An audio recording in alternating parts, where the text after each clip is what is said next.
All right, next up, another 3:30 game.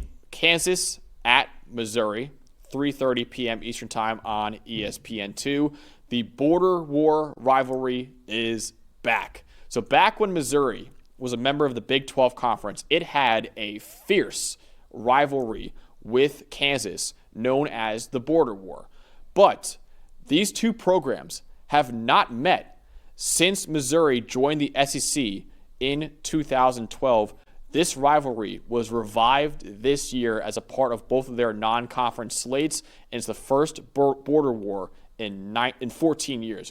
So it's really awesome to see these two programs that really do not like each other and haven't played in 14 years are finally playing each other once again. Yeah, it's always good to just have one of these rivalries back. And I know it's out of conference, but still it's going to feel like you're going to feel that intensity, especially being so long between these two fan bases. And look, two pretty good football teams. Kansas is off to a really good 2-0 start. I know it's two opponents they should beat, but they've looked really good, especially offensively. And then Missouri last week looked solid in Bo Pribula's first start. And I think him taking over this quarterback role, this is really his first big test. I think that's the biggest story of this game.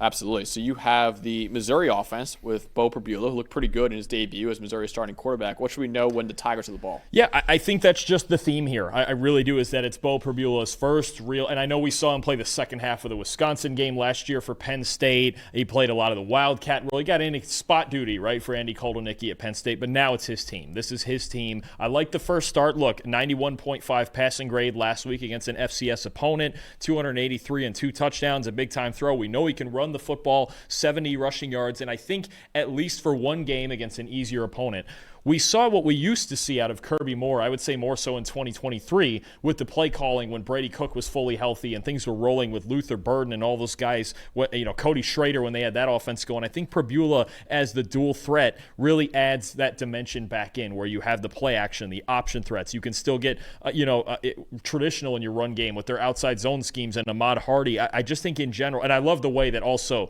I don't know where he was last year. I would have used him more last year. I really like that Marquise Johnson now seems like the primary deep threat because I think it opens everything. He's got track level speed. Love that. You've got Kevin Coleman underneath. I mean, you've got player, yeah. You've got guys that really I think mesh well together.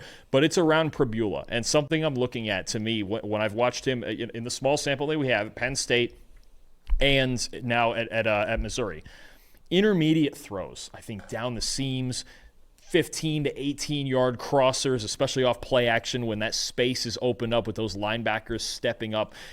I think those are a lot of his best throws, and I think that's really where Kansas struggles. Kansas last year, Max, against intermediate throws, 10 to 19 yards, 29.2 coverage grade, 10th worst in the country. Last year, they had Kobe Bryant and Mello Dotson on the outside, but Kansas really struggled to cover in the middle of the field, their linebackers and the safeties. Now the corners are gone, so you've got to dedicate those resources to Johnson and Coleman on the outside, but you look at what they could do with Coleman over the middle of the field on those deep crossers. Brett Norfleet is a tight end that can do some things, especially underneath and at that second level.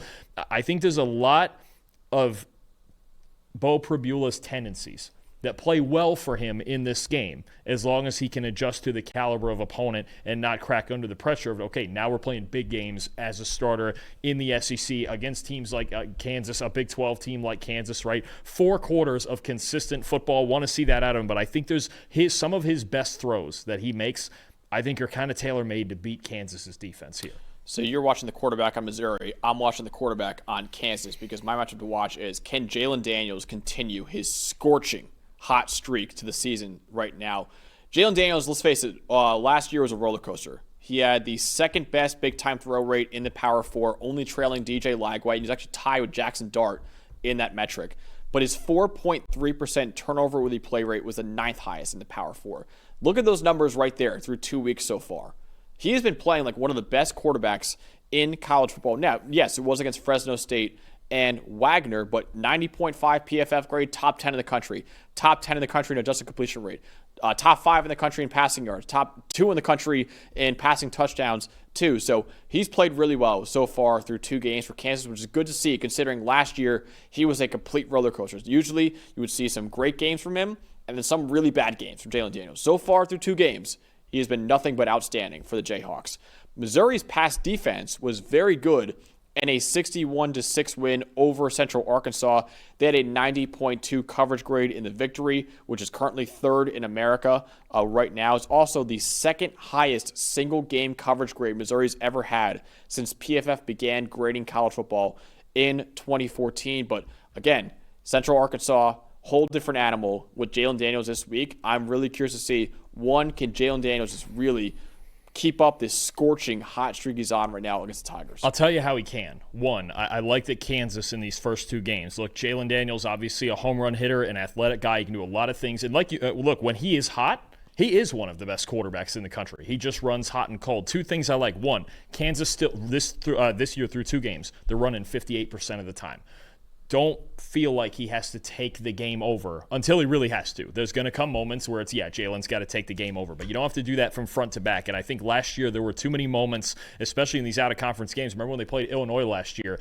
And it just felt like, why are they asking Jalen Daniels to do everything, right? The other thing I like that wasn't in that graph, one more Daniels number specifically. Last year, average depth of target, 12.4 yards. Way too high, taking too many shots. Through two games this year, only 8.8. We know he's got the arm talent. We know he can hit the deep ball. We know he can make that happen. But wait your turn, essentially. Stay patient. Let the defense set it up. Take your shots when you do, because he's got the arm to make any throw. We know it. His back looks healthy. He's got the arm to make any deep throw out there. We know Kansas knows how to design those deep shots. But don't feel like you have to force it. I love the way that he's playing to set the offense up first and then hit those home runs. So, in the first border war in 14 years, who will win between Kansas and Missouri? Man, I had a hard time with this game. The one thing I do feel like is that this is going to be a high-scoring game. This over-under at 50.5, I'm feeling points in this game. I'm going to be honest, because I think Bo Pribula and his skill set works against the Kansas defense. I think Jalen Daniels, how hot he's running right now, if he's going to keep playing the way he's playing. And don't forget this Kansas running game, too, right? You've got Daniel Highshaw. You've got LaShawn Williams. Jalen Daniels himself can run the football very well. He's really athletic. I'm actually going to go with the more experienced quarterback here in a shootout. I'm going to take the Jayhawks on the road 35-31, because when Jalen Daniels is playing like this and he's not forcing it, this Kansas team is dangerous. And we said this last year with Kansas. They finished 5-7, but the phrase I used for them the last few weeks of last year when they got hot down the stretch, that was a good team with a bad record. They lost a lot of close games. They're better than a 5-7 team, especially if Daniels is playing like this. I'm going to take Daniels and the Jayhawks to pull the upset on the road. Our first disagreement today, I have Missouri winning 27-24. I think Missouri's defense will keep Jalen Daniels in check enough to pull off this game, and I think Bo Pribula and that offense will pull off enough plays to win that ball game too. So I have Missouri winning the border war at home, 27-24 over Kansas. The top 25 of the AP poll just dropped on. We actually should go over that after we go through our previews, I think. Sure, why not? We'll recap that, review that real quickly, but pretty interesting top 25. We'll say that.